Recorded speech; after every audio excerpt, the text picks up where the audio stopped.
Hello there, my name's John Price, and this is a short video talking about the Stayman Convention in bridge, and thinking about whether it's time to give this convention the boot. It's aimed at intermediate bridge players. The Stayman Convention, I have to admit, is my least favourite convention, but it is played by the vast majority of bridge players throughout the world. Usually, for beginners, it's taught together with the Red Suit Transfers Convention. And that makes sense because they're both about finding a fit in a major suit. But of these two bridge convention twins, if I might call them that, one, the Transfers, I consider to be the good twin, and the other one, Stayman, as the wicked? No. Evil? No. It's the misunderstood twin. Because without wishing to, this rather good convention, because it's misunderstood, causes heartache and unrest among partnerships in bridge, and in particular between intermediate bridge players. To try and explain why, I have to talk about the dreaded 2-no trump contract. We'll have a look at a bridge hand where partnerships are playing ACOL, and so are playing a weak no trump of 12 to 14 points. But all the arguments hold for a strong no trump of 15 to 17 points as well. First, let me point out that if you want to get a 3-no trump contract, and you want to have a better than 50% chance of getting that contract, then your joint partnership has to have 25 or more points. Now, let me clarify about this, because 25 seems to be this key number in bridge. If you've got 25 points between you, it doesn't mean that you will get, i.e. you will achieve, you will make the 3-no trump contract. Just means you've got a better than 50% chance of making it. And with 25 points exactly, that's only just a shade over 50%. 26, it's a bit better, and so on. So don't assume that your partner will get 3-no trumps, but you'll give your partner with 25 points a decent chance of going for a 3-no trump contract, and that will be worth it in bridge. For 2-no trump contract, you need 23 points or more. And for 1-no trump, it's 21 or more. Okay, now the key thing to understand is that no duplicate bridge player ever wants to be in a 2-no trump contract. Think of it this way.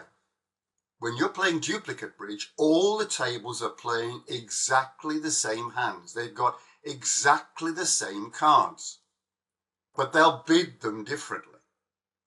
There'll be those who end up in a 1-no trump contract,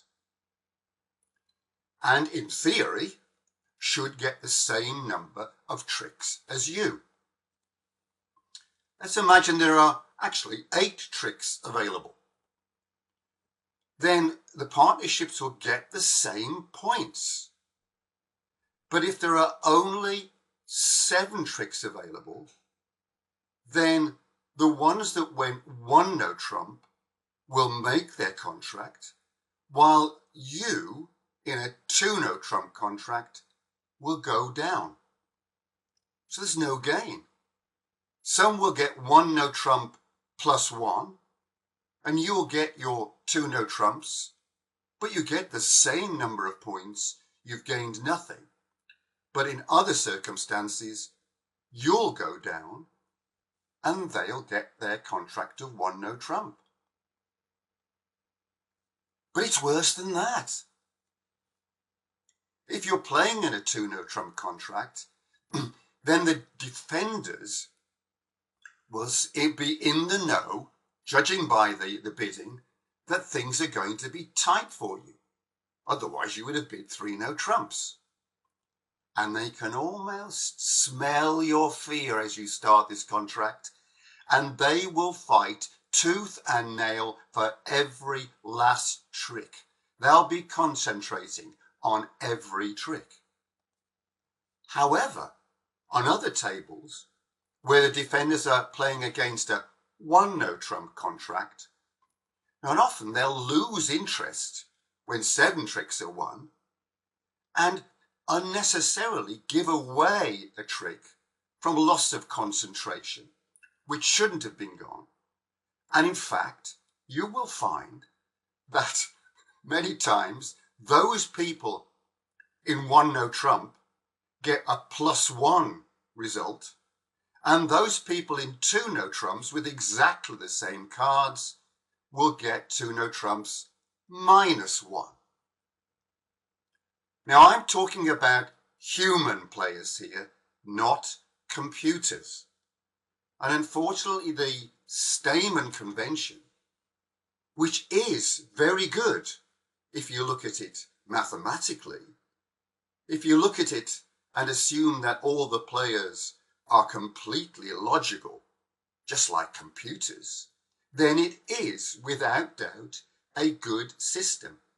But bridge is played by humans, and little things like getting fed up of playing in a 2 no trump contract when 1 no trump would have been so much more relaxed and easy and less tense makes a big impact.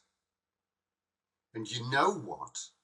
A partner who has actually been put into this contract, they've been playing 2 no trumps, but it was their partner who actually chose the contract, and they've gone down and other players have made their contracts. They will feel resentment for their partner for putting them in what they feel is an unsuitable contract. And quite often when the dummy gets put down, they feel that they've been given a dummy with insufficient points as well. This is where the unrest comes from. If you're wise and you're playing with a human partner, not a computer one, then you want to avoid at all costs putting your partner in a 2 no trump contract. Okay, now let's have a look at an example where the players are playing Ackle. A partner has bid 1 no trump, and you have this hand. Let's have a look. 5, 9, 10, 12, 13 high card points, and 1 extra for length. This is a 14-point hand. And your partner, who's opened a 1 no trump contract, so they've got at least 12 and possibly 14. Well, let's assume the worst and they've only got 12. You've got a 14-point hand and a nicely shaped no trump hand as well. Yes, you've got 5 diamonds, but no trumps earns a lot more than diamonds. So I would suggest that the obvious thing to do here is to go straight to 3 no trumps. There's no point in messing around. Okay, you had a lovely hand. What did we say? A 14-point hand opposite a 1 no trump opening. We can go 3 no trumps. And although we're not certain of getting it, your partner, when she sees this hand going down, will be very confident they've got a decent go at getting 3 no trumps. How about this one? Right, so 2, 6, 9, 11 points. Okay, not quite so good. And your partner's opened a weak no trump. Well, hey, they've got at least 12 points, and we've got 11. Well, that's 23 points. So we've got at least 23 points between us. So 2 no trumps ought to be on. And maybe, with a little bit of luck, our partner's got 14, the maximum of the weak no trump. 14 plus 11 is 25, and 3 no trumps might just be on. Well, let's deal with that last statement first. 25 points would give you a pretty reasonable chance of getting 3 no trumps. But it'll only be just over 50%, maybe 52, 53% that you're going to get that. And that's on the assumption that they've got the top of the range and 14 points. If they've got 13 or 12, then 3 no trumps, very unlikely to make. So how about just bidding 2 no trumps? No. From what I've just said, your partner will never want to be in a 2 no trump contract. Even if they've got 12 points, they'll think, oh gosh, let's take a risk and go on to 3 no trumps. And it'll be even more of a disaster. So don't go 2 no trumps. In this case, although you've got 11 points, it's not enough and you need to pass. And your partner will be so grateful because they'll have at least 23 points, but are playing a nice, relaxed 1 no trump contract, and the partnership that they're playing against, the defenders, will maybe get discouraged, maybe lose concentration, and it's possibly a 1 no trump plus 1 result, or maybe even a 1 no trump plus 2. On odd occasions, other tables took the great risk, went to 3 no trumps and made it. So what? In the long term, those partnerships will do badly. 11 points, we hadn't got enough to go on. Oh, this time we've got 12 points. 1 no trump, and now what do we do? Yes, 12 points. Oh, this is really tricky now. It's so tempting to go up to 3 no trumps because we've got 2 chances, haven't we, out of 3. If our partner's only got 12 points, actually the most likely, then we haven't got enough for 3 no trumps. But if they have 13 or 14, 3 no trumps would have been on. Ooh, this is a very difficult decision. Well, actually, it's not. When you've got a 12-point hand, have a look at it again and really think, do you have a 12-point hand? A few years ago, I was given a lot of very good advice when I was told, when you're opposite a 1 no trump opening, then never have a 12-point hand. Look at it again and decide whether it's a good 12 and then make it a 13-point hand, or is it a bad 12 and reclassify it as 11 points. Are there any good things about this hand? Well, we've got the ace and queen together, but the other 2 honours are separated. That's not good. In fact, it's bad. We've got a couple of aces, but look at that horrible distribution. It's a 4-3-3-3 distribution. That is the worst distribution of all for going a contract, a suit contract as well as a no trump contract. You should knock 1 whole point off with a hand like that. And look at all the little cards. I know you've got the 2 aces and 2 queens, but you've got 3 2s and a 4 and a 5 and 2 7s. Dreadful. The intermediate cards are really awful. So there's not anything going for this, and in fact I'm going to knock 1 point off quite happily just for the distribution and then all the other things as well. This is an 11-point hand, and we've been there before. That isn't worth going on. Don't even think of going 2 no trumps. At last we've come to an example where we can use the Stayman Convention. Okay, in this case, partner has bid one no trump, and we have, what have we got? We've got a 14-point hand, good, and we've got 4 of a major. So now Stayman kicks in.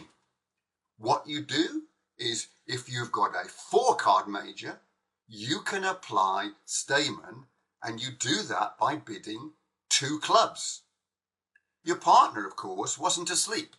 Your partner, bidding one no trump, wasn't intending to bid again, but they're prepared to, and they're listening out for either a red suit transfer bid or Stayman, because they went to the same beginners class as you, and they'll recognize 2 clubs, and they'll look at their hand, and they will reply. If they've got a 4-card major, then they'll reply 2 of that 4-card major.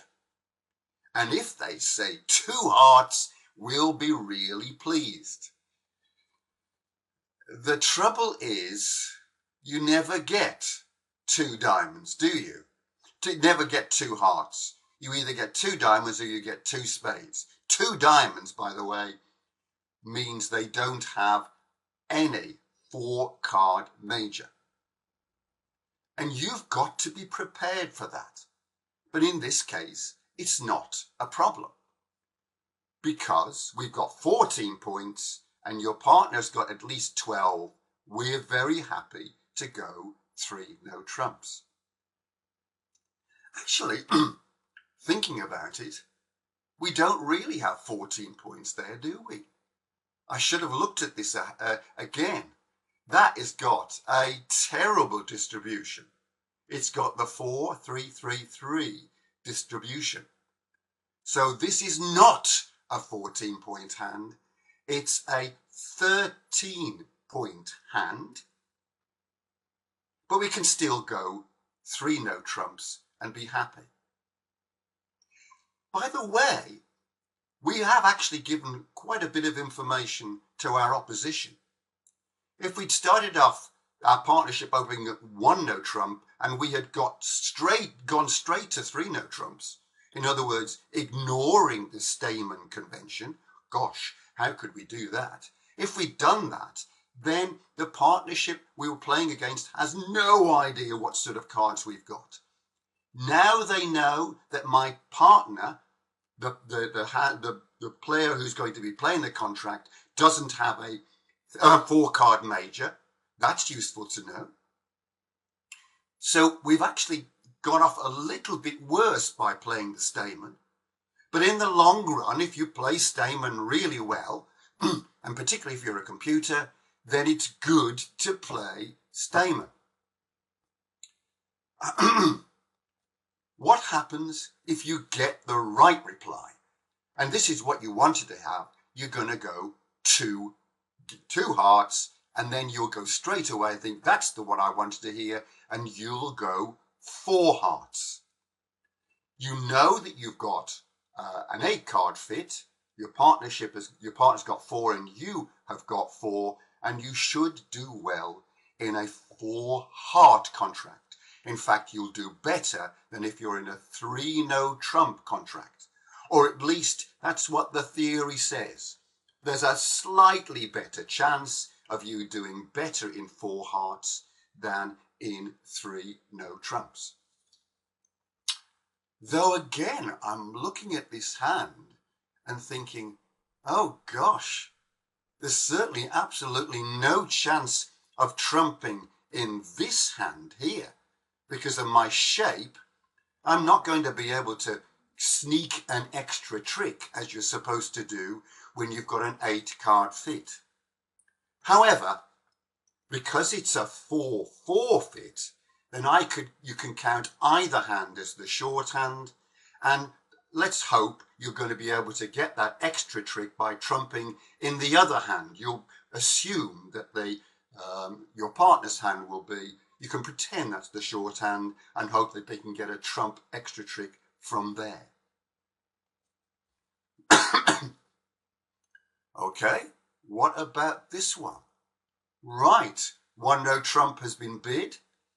We've got a 4-card major, so we're going to bid 2 clubs. Yes, and we're hoping that the answer is going to be 2 spades. But your partner has listened out for Stayman and said 2 hearts. I've got a 4 heart. I've got a 4-card heart suit. That's not what we wanted to hear. So what do we do? Oh dear. Now we are in trouble. We've got a 12-point hand. No, we don't. We've not got a 12-point hand. Look at that horrible distribution. It's a 4-3-3-3. Let's take 1 point off for that. That's 11 points. And it's even worse than that. Look at the intermediate cards. They're dreadfully small. And honours are separated as well, aren't they? I've got the ace and queen together, but the other ace and queen are separated. Oh dear, why did I start Stayman? I've only got an 11-point hand. I now don't have a fit in the suit that I wanted. So what do? I've got to do something.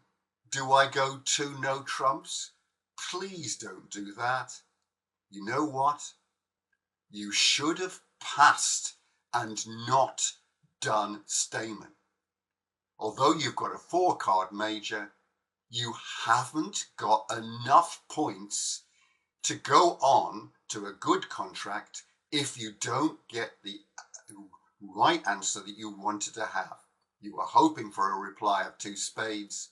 If you don't get that, you're in complete trouble. Look ahead and don't do Stayman. In fact, you need actually a lot of points to use Stayman. And I would say you need 13 points or more. How about this one? Your partner's bid 1 no trump. We've got 6, 7, 10, 12 points. Oh dear, here we go again. We've got another 12-point hand. Well, if you reckon, John, that you should go have 13 points or more, let's miss out on... Hang on a minute though. It's 12 high card points. But is there anything good about this? Well, there are a number of things. Look at your honour cards. You have got the Queen and the Jack in hearts. They're working together. When you've got honours together, that's good. And the King and Queen of diamonds, that's great. Having a King and Queen separate in one suit and in another, not so good. This is good. What about the intermediate cards? Well, they've got lots of 8s and 6s. You've actually got 2 10s. And I work with the system that I give myself an extra half a point for every 10 that is with another honour. One of them is, the other one isn't. But there are lots of good things going for this. I think this is a good 12 points. So I'm going to class this. I'm not going to ever have a 12-point hand. I'll class this as a 13-point hand. So I am going to go Stayman in this case. And if I get the reply 2 spades, I'll go 4 spades because I've got 4 of them. And if I get the reply 2 hearts, I'll go 4 hearts because I've got 4 of them. And if I get the reply 2 diamonds, then I'm very happy to go 3 no trumps. So what's my conclusion? I seriously want to recommend that if you could ever find a partner willing to not play Stayman, I haven't found one yet, but there you go. If you do find one, then give it a try between yourselves for 6 months. It won't have a major impact on your results, I guarantee. And you may well find that you and your partner are enjoying your bridge and each other more. You're not sending each other into a horrible 2 no trump contract, and you're just so much more relaxed. If you just can't face giving it up, or you just can't face admitting to your opponents that you don't play Stayman, you can imagine the sneers, can't you? They'll look at you as though, crikey, we've got a couple of real beginners here if they don't play Stayman. If you have to carry on with Stayman, then insist on having at least 13 points in your hand before setting Stayman going. I hope you found that useful. Thank you for listening.